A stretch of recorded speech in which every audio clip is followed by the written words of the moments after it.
What is good, you guys?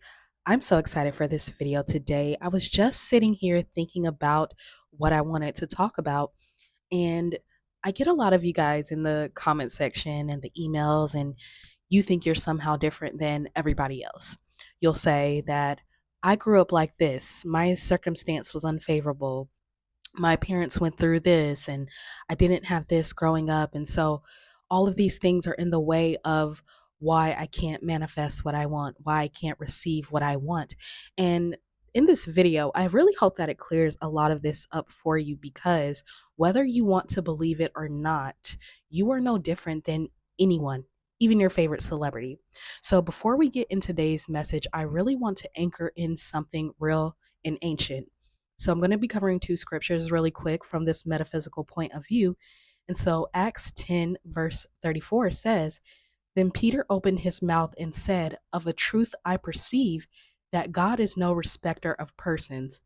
And then again in Romans 2, verse 11, there is no respect of persons with God, or I am. So, what does this really mean? And why is this a really good thing, actually? It means that the divine intelligence, the I am, the field, the mind of the all, does not play favorites. It doesn't bless one and curse another. It doesn't elevate someone because they prayed harder, suffered more, or did all the right things.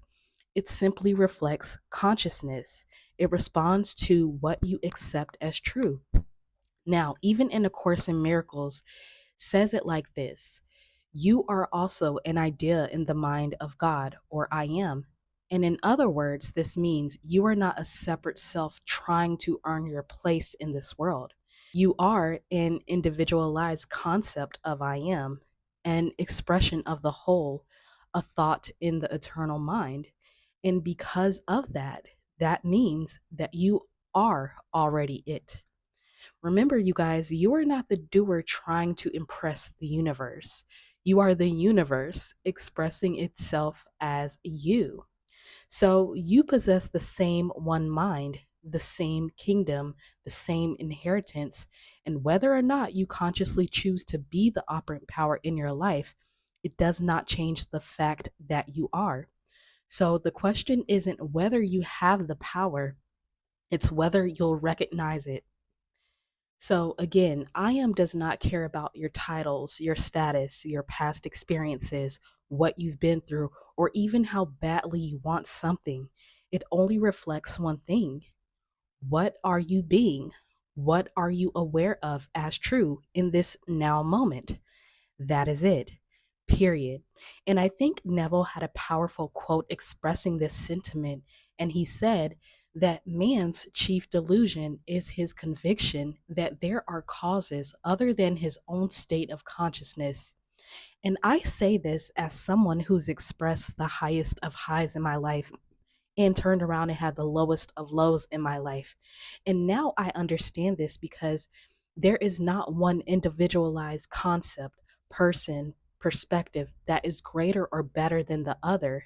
In other words, this means that no one is more special than you. So it's not your job, it's not your upbringing, it's not the economy, it's not what someone else did or didn't do. It is your state of consciousness that renders your reality. So you could be in the exact same circumstances as before, but if you shift your state, the outer world will respond to that.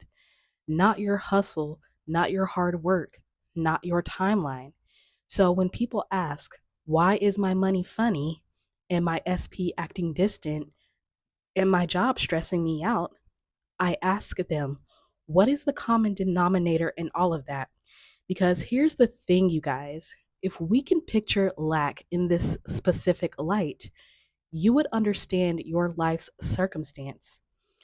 Lack isn't about a specific area of life, it's an energy, it is a virus of separation. And once you let it in, once you start identifying with it in just even one area of your life, if left unchecked, it spreads. So you'll think it's just money. But then you'll start feeling unworthy in your relationships. Then you start doubting your purpose. Then your body starts reacting to the stress. And then everything feels like it's slipping. And I've been there. So I understand this. I'm telling you guys what I know. Why? Because you didn't catch the origin point of the virus.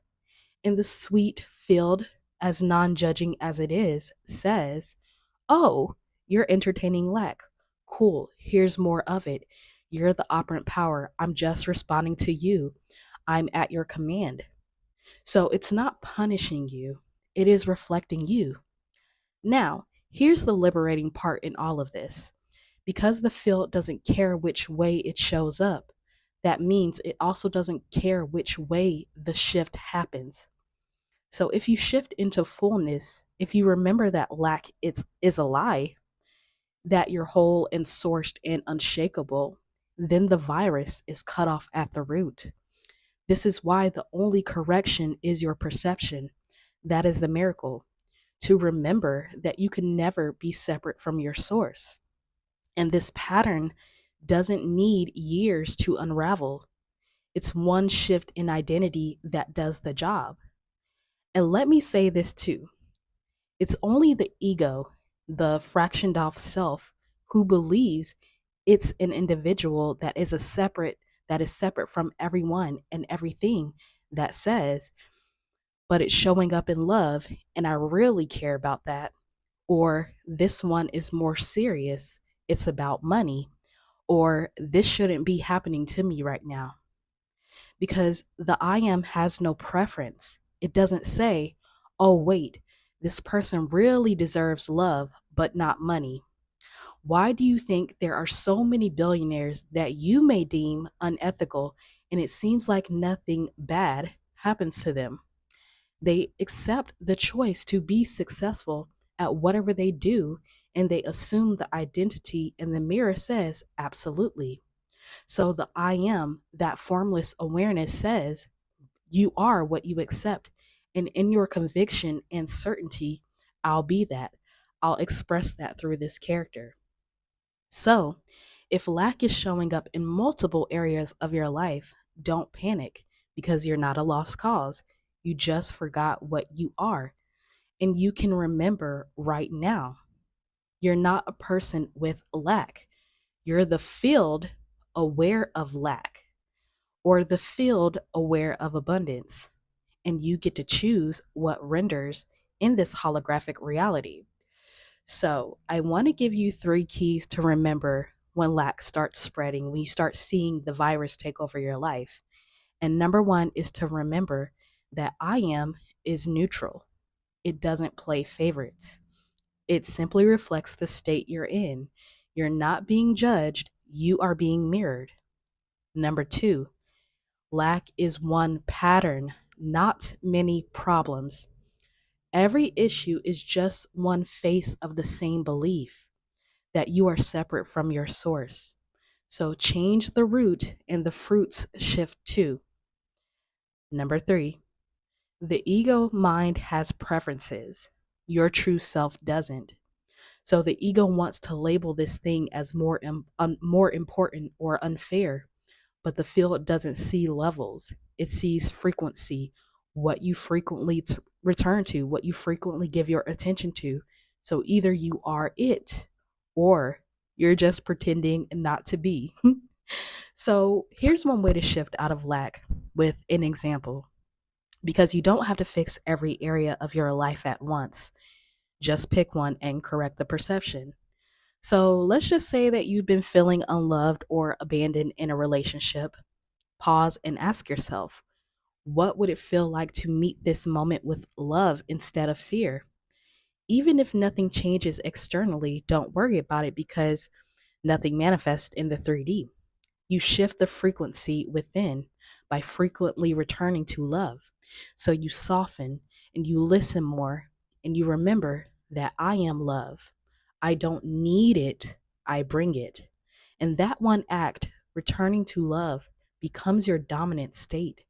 And because the field doesn't care about how love shows up, suddenly your finances will lighten, your day flows better, People are kind to you in the most random ways. And I'm telling you guys exactly what I know because I've done it.